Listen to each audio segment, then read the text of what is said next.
So, Anandamaima, that's this lady over here. She's my root guru, my root teacher.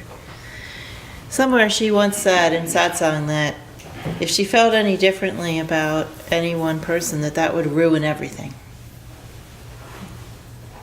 In other words, what she was saying was that if she had a feeling of less love or less compassion or less care for any one person, that would mean that it would create a situation where people couldn't benefit as much, where everyone couldn't benefit. When you do spiritual practice like this, then eventually the feelings of compassion and concern, the desire to work for the well-being of people in whatever way you do, and a feeling of devotion toward people and everything becomes universalized. You don't feel less of that for one person and more of that for another.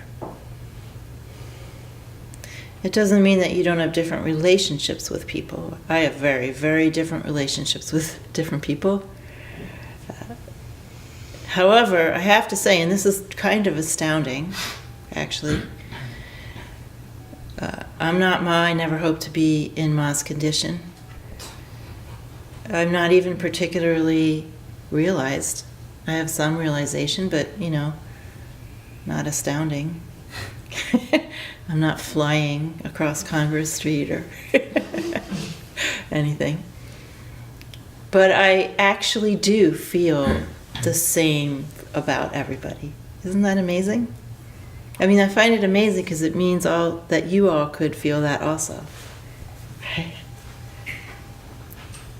There is an aspect of me that feels exactly the same about everybody, whether you practice 5 minutes a day or 10 hours a day, whether you like me or you hate me, whether you think these teachings are great or you think they're dumb, whether you have a commitment or whether you don't have a commitment, whether you're a nasty son of a bitch or whether you're really kind to everybody, whether you commit a crime or whether you're a saint, whether you're a junkie or a drunk or whether you're a teetotaler. I have to say, honestly, that when I look into my heart of hearts, I don't feel differently about anybody.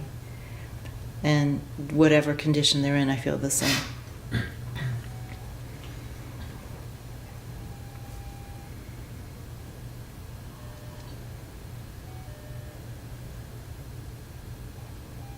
I've been in a number of spiritual communities, and I've seen carrots dangled in front of people by teachers.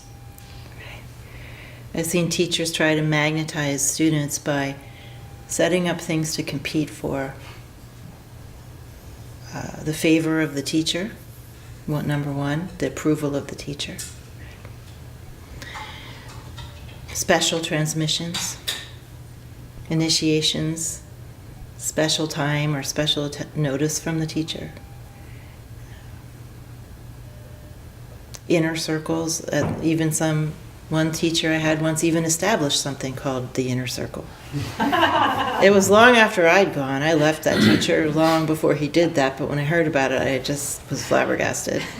I mean, the guy had no self-irony.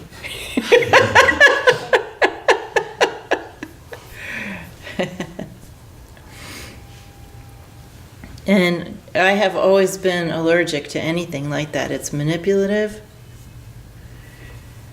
It's beside the point. It doesn't help anybody. And it perpetuates karmic fixation. There's nothing to compete for. Nothing. And yet, we live in a highly competitive culture. So what I've noticed, let me just preface this by saying, just since day one of Jayakula, I have been completely available to any student. Anyone can come to my office hours.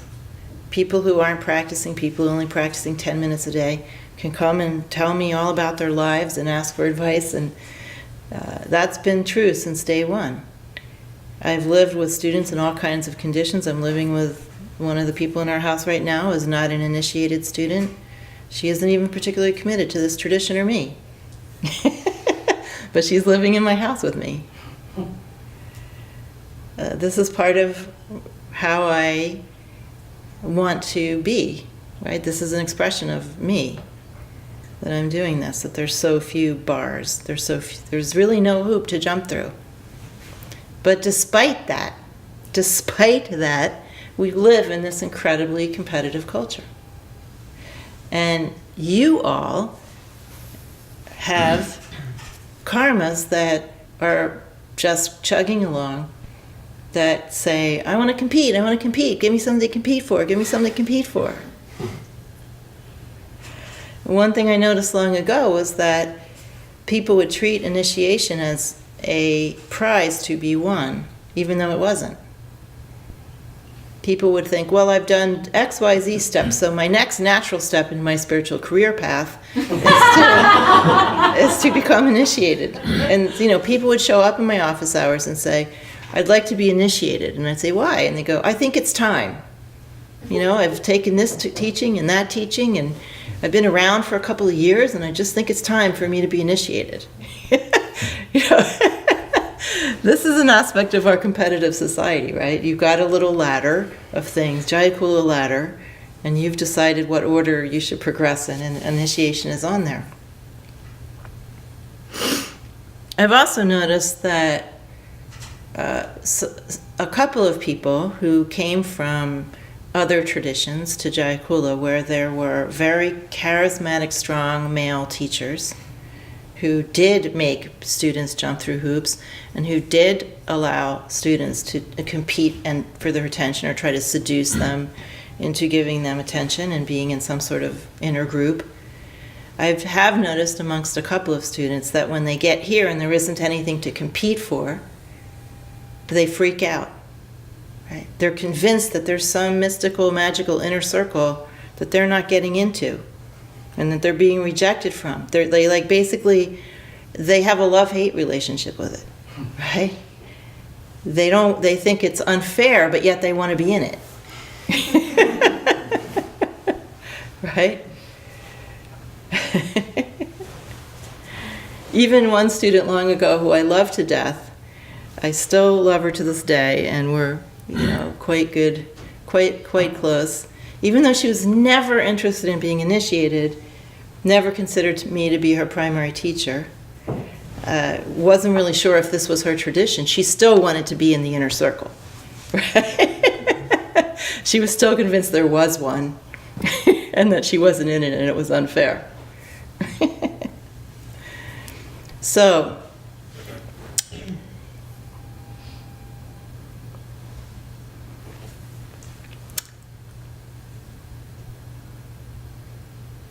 this idea that there is something to compete for is a pattern that people bring in. And I have never met any U.S. person, any person from the United States who did not have this pattern, including myself. I mean, I've just done more work on it over years. But this is like the American karma, is competitiveness. Right? And believe me, if there's nothing to compete for, you will make something up. Right? Because until that little engine of competition chugs out, it's going to keep running, and it's going to look for an object of desire to compete for.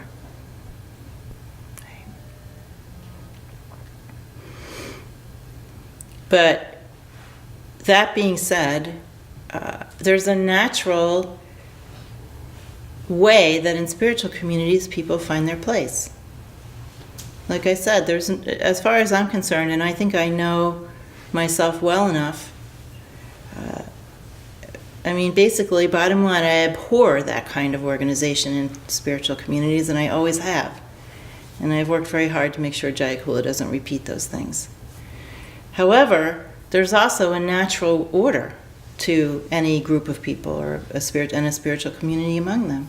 There are people here, in this very room, for whom this tradition, this community, and me as a teacher are beyond question the most important thing in their lives. that is their natural desire, and that creates a natural place, a natural way that those people are more involved in some way or another and have a different kind of connection to the teacher. I don't love those people any more than I love the most, drifty drifter among us. But those people are just going to be more involved in the life of the community. There's just no way that's not going to be true, because they want to be. Period. Right. There's some people here who are very involved in the community, who do a lot of practice or a good amount of practice, and who, for whom this might not be the most central thing in their lives. They just are doing it, and it's valuable to them, and they find their own place. And then there's other people who just like to come to satsang, and it's just kind of a cool, supportive thing to do, and they like kirtan, or they like the tea, I don't know. They're looking for dates, who knows? But whatever reason they're here, they find their place. And what is it all based on? It's the D word. Desire. Desire, yes. This spiritual community is organized around people's desire. It's about what you want. There are no requirements until you get initiated. There are no requirements unless there's some specific, teaching or something that has some requirement. But there are generally no requirements. You set your own requirements based on your desire. And if you sign up for something that has commitments, it's because you desire it, hopefully. So this is a self-organizing situation, to use a word from contemporary social theory. It's self-organizing, and in order to be a responsible person and a mature person, which I always encourage, you have to recognize that everything that you, at whatever position you take up in the community, it's because of your desire. If you desire a lot, there's a lot here. If you desire a little, that's fine.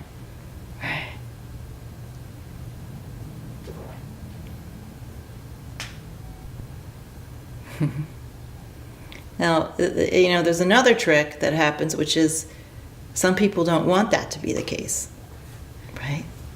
They'd rather be told what to do. They'd rather be directed and given a lot of structure to help them to find meaning in their lives. But this isn't that kind of tradition. This tradition is based on your desire, what you want. The stronger your desire is, the more you get, right? The more you show up, the more I show up. It's a natural process. Right?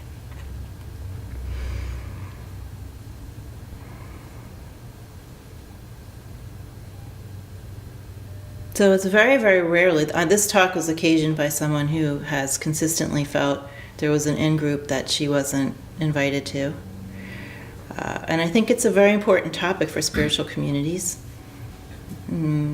because they're so often organized that way. And we should be aware. We should be very aware of that if we run into that situation. But this is not that situation. And I do my best. I'm not, as I said, I'm not terribly enlightened, but I do my best to show everybody my love for them and my compassion and my concern for their well-being. But I can't force anyone to feel that. I can't force anyone to receive that or recognize it. Right? It's a two-way street, right? And we're all in unique conditions, and sometimes people can feel things and sometimes they can't, or I'm just not the right person for them. That's fine too. But we're all just humans doing our best here, but also recognizing that this is self-driven, self-organizing. Right? And whatever you desire is fine. Right? It's fine with me. Of course I like having people who desire a lot around me, because I desire a lot. And it's not because it validates anything for me, or it's not even because I think it's important. I don't think it's important. I just think doing spiritual practice is natural, and it happens, and it's the play of the divine. And there's no we don't need to put glowy pink lights around it. You know why I like having people around who feel the same way I do about practice? Because it keeps me company.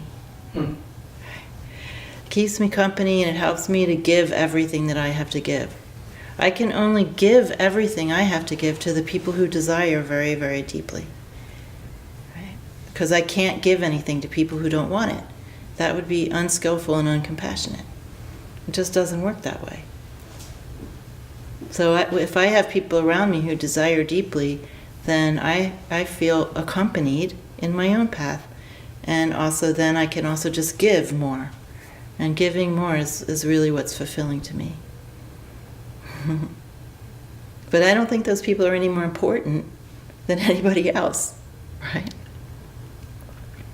I'm happy they're here, but if they weren't here, I would figure it out.